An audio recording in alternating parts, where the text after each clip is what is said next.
अच्छा, ऐसा धोखा हमारे साथ किया, भोगोगे तुम। ये जो निकलता है ना भोगोगे, ये अकाट्य होता है। क्योंकि किसी का भी हृदय, मान लो किसी भी जीव जंतु को आप कष्ट दें और उसका हृदय आह भर जाए, तो वो आह वज्र की लीक है, तुम्हें भोगना पड़ेगा। वो आह किसी की ना लेना जिंदगी। कोई ऐसा कोई आह भर करके कह दिया तुम समर्थ हो, हम तो कुछ कर नहीं सकते, और अंदर से दुख, फिर तुम्हारी सामर्थ्य काम नहीं करेगी, मिट्टी में मिला देगी। ऐसा नहीं कि आप जो कर रहे हैं कोई देख नहीं रहा, कोई हिसाब किताब नहीं, जो कर रहे हैं अवश्य में भोक्तव्यम, बहुत सावधान।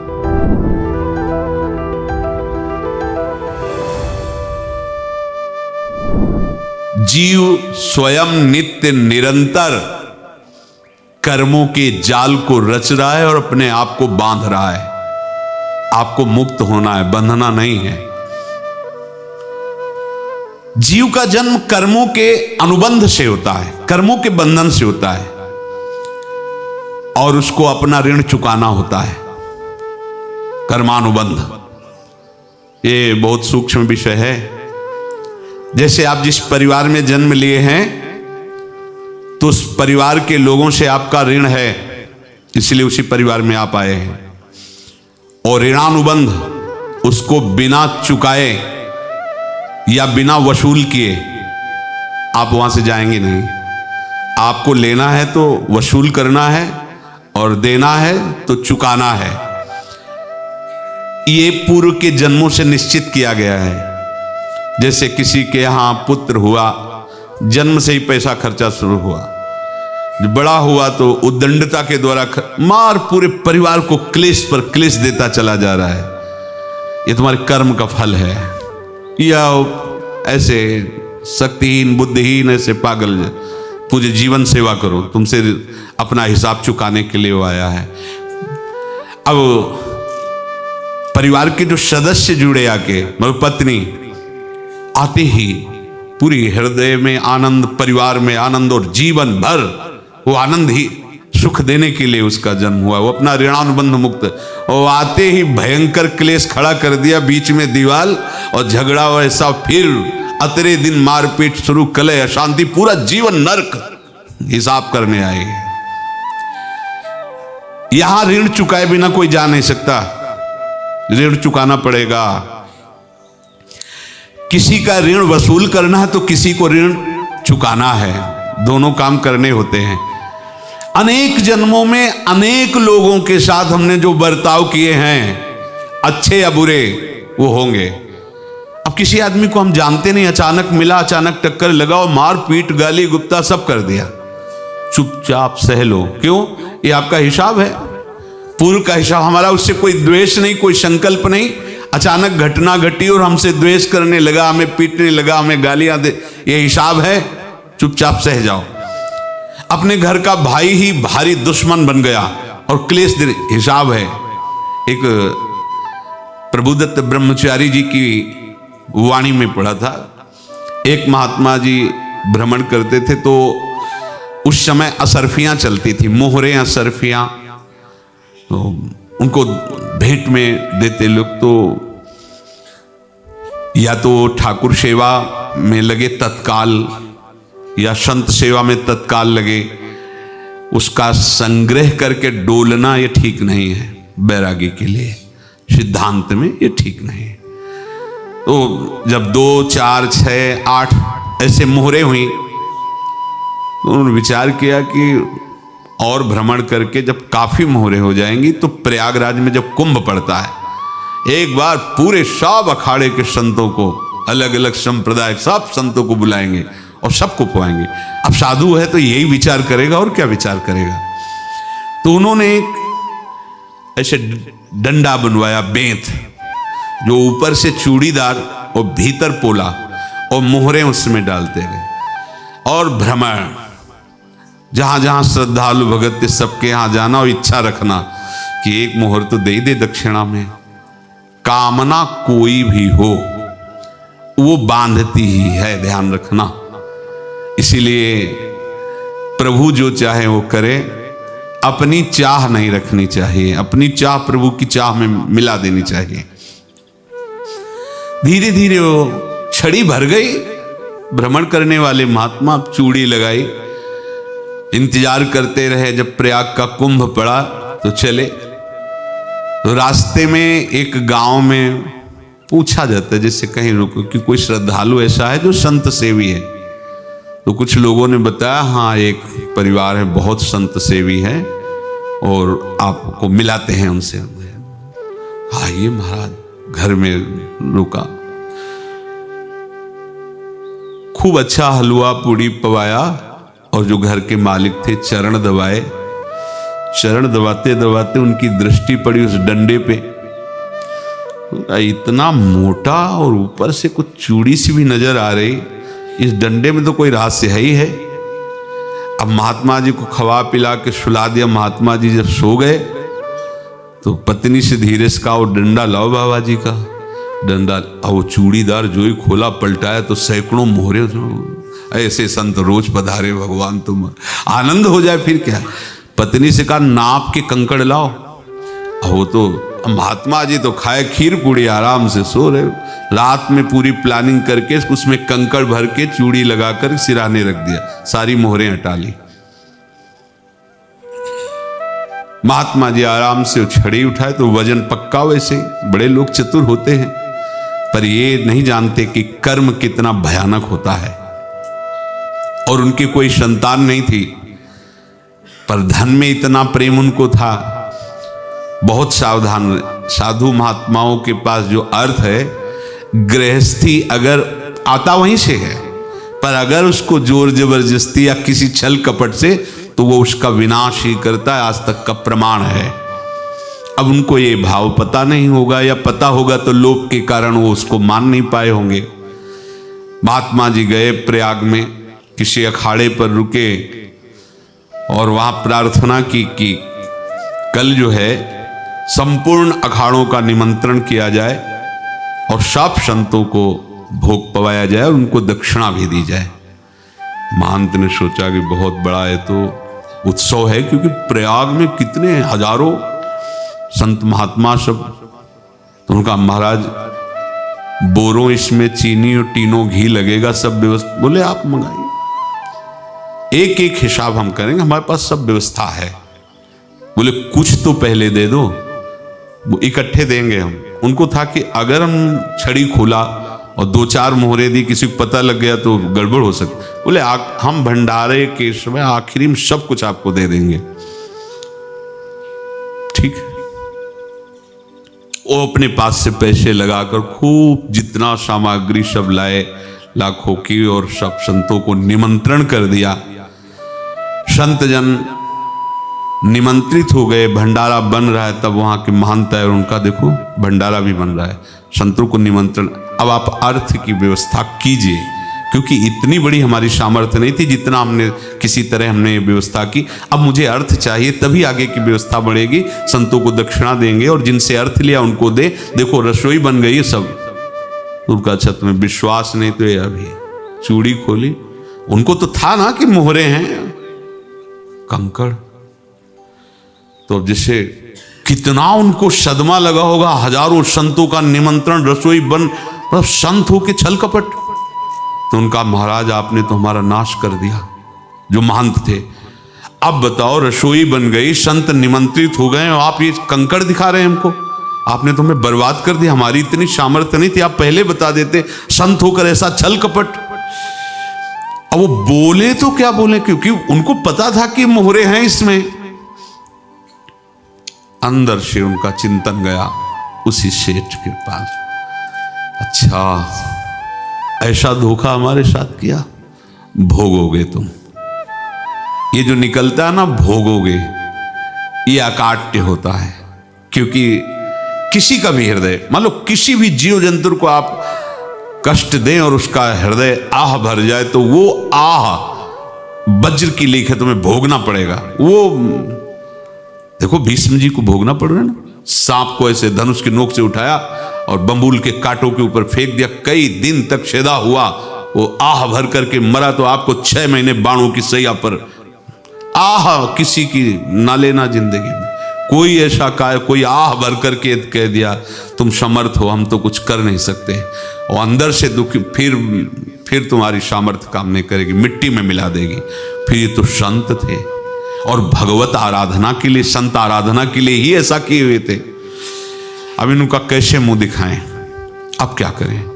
सुबह संत जन आएंगे, सबके बीच में हमारी कि देखो इन्होंने, अब क्या करें। गए और संगम में जाके छलांग लगाई, अपने प्राण त्याग दिए। अब उनके तो पास मोहरे थी और व्यापार बढ़ा, और 9-10 महीने बाद ही लड़का हुआ।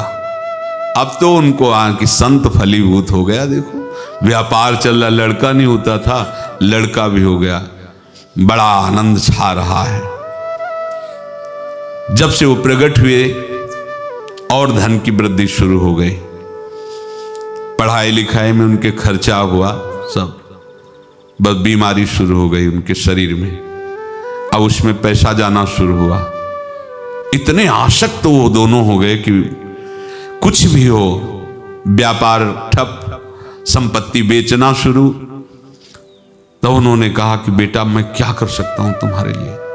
बोले हमारी अंतिम इच्छा है प्रयाग चलो, और जितने प्रयाग में संत महात्मा सबको एक बार भंडारा करवाओ, हमारी इच्छा अंतिम है, क्योंकि अंतिम यही इच्छा थी। बोले अब ज्यादा संपत्ति तो नहीं रह गई, तो बोले घर बेच दो, मेरे लिए ही तो है, बेच दो। मुझे लगता मैं बचूंगा नहीं, पर मेरी अंतिम इच्छा पूर्ण कर दो। घर बेच दिया, जेवर बेच दी। वहां गए, जब संत सेवा की तो बोले मुझे संगम तक ले चलो। संगम तक ले गए और बोले समझे तुम चुराए थे और हमने उसको छीना है, कुछ नहीं रह गया तेरे पास कुछ, अब केवल ममता और आसक्ति में जलकर मर और नरक प्राप्त कर। मैं वही महात्मा हूं जिसकी तूने मोहरे ली थी, शरीर छोड़ दिया। महात्मा को जन्म लेना पड़ा और इनको दुर्गति भोगनी पड़ी। ऋणानुबंध होश में, ऐसा नहीं कि आप जो कर रहे हैं कोई देख नहीं रहा, कोई हिसाब किताब नहीं, जो कर रहे हैं अवश्य में भोक्तव्यम, बहुत सावधान। अनेक जन्मों में अनेक लोगों से जो कुछ लिया दिया है, इस लेने देने को मिटा देने के बाद ही तुम मुक्त हो गए। इसीलिए एक उपाय है, लेना न देना मगन रहना। क्या? मालिक को समर्पित हो जाओ, मालिक को अपना माना हुआ समर्पित कर दो, खत्म। अहम त्वाम स्वरूपापेभ्यो मोक्षयिष्यामि, सब खत्म, आगे पीछे लेना देना सब खत्म। एकादश स्कंद में भगवान श्री कृष्णचंद्र जी ने कहा जो मेरे चरणों का आश्रय लेकर मेरा भक्त मेरा भक्ति करता है, उसके पितृ ऋण, मातृ ऋण, देव ऋण, ऋषि ऋण, सब ऋणों से मैं मुक्त कर देता। बस यही एक उपाय है जो इसके बंद करने का उपाय भक्तों के लिए है, वो यही है, भगवान की शरण में होकर अपना माना हुआ पूरा भगवान के अर्पित कर दो। अर्पित करने का तात्पर्य उसमें अहम हटा दो। तो दियम वस्तु गोविंदम तुभ्यमेव समर्पय। जिनसे तुमने सेवा करवाई है उनकी सेवा करनी पड़ेगी, जिनसे तुमने जो कुछ लिया है उनको देना पड़ेगा। ये लेने देने का व्यापार जब तक समाप्त नहीं होगा तब तक तुम्हारा जन्म मरण चलता रहेगा। अब आपको यहां समझना है, यदि आपसे किसी ने पैसे लिए बेईमानी करके नहीं दे रहा है तो आप उसको गाली मत दीजिए, आपने बेईमानी की थी इसलिए आपकी बेईमानी हुई है, ले गया, कोई बात नहीं है, बंधन से मुक्त हुए, जो बोझा था चला गया। उसको ऐसा ना देखे कि ये बेईमान हमारे रुपए मार लिए, अब जो कुछ होगा देखेंगे। अगर आप आगे नया कुछ करते हैं तो फिर आगे का हिसाब आपको भोगना पड़ेगा, ध्यान रखना। ऐसा नहीं है कि आपको भोगना नहीं पड़ेगा। एक ही उपाय है कि अब जो शरीर धारण किए इसी में जो भोग ले, आगे ना होना चाहिए। तो क्या करे? सर्वतो भावेन भगवान की शरण ले ले। ये तो सर्वाणि कर्माणि मयि सन्न्यस्य मत्पराः अनन्येनैव योगेन माम ध्यायन्तु उपासते तेषामहं समुद्धर्ता मृत्यु संसार से। ये बड़ा कठिन है पार होना, कोई छोटी मोटी बात है।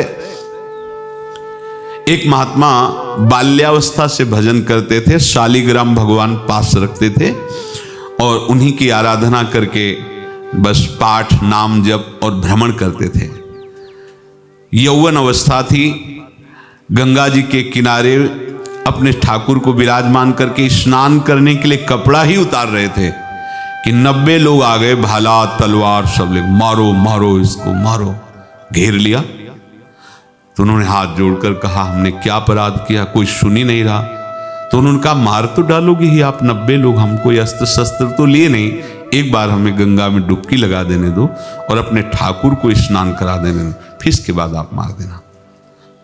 भगवत इच्छा से वो लोग रुक गए, स्नान किया और अंदर से प्रार्थना की, प्रभु ये क्या लीला है आपकी, आपके सिवा मेरा कोई है नहीं और ये मुझे मारना चाहते हैं।